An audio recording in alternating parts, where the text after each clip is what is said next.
Bridget Artis, and I'm owner, designer, and author of Born Again Vintage. And today we're at Born Again Vintage, the Collective in Montclair, New Jersey.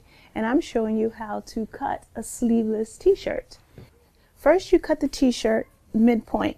Make sure that it's at your waist. And then you cut straight up into that point. And you do that in the back as well. And then you make 2 slits on both sides, creating ties. And you do that also in the back. The ties could be 2, 3, 4, it doesn't matter as long as you stop at the midpoint of the t-shirt. Once you create these slits, you pull on them to give you access to more material to tie the shirts.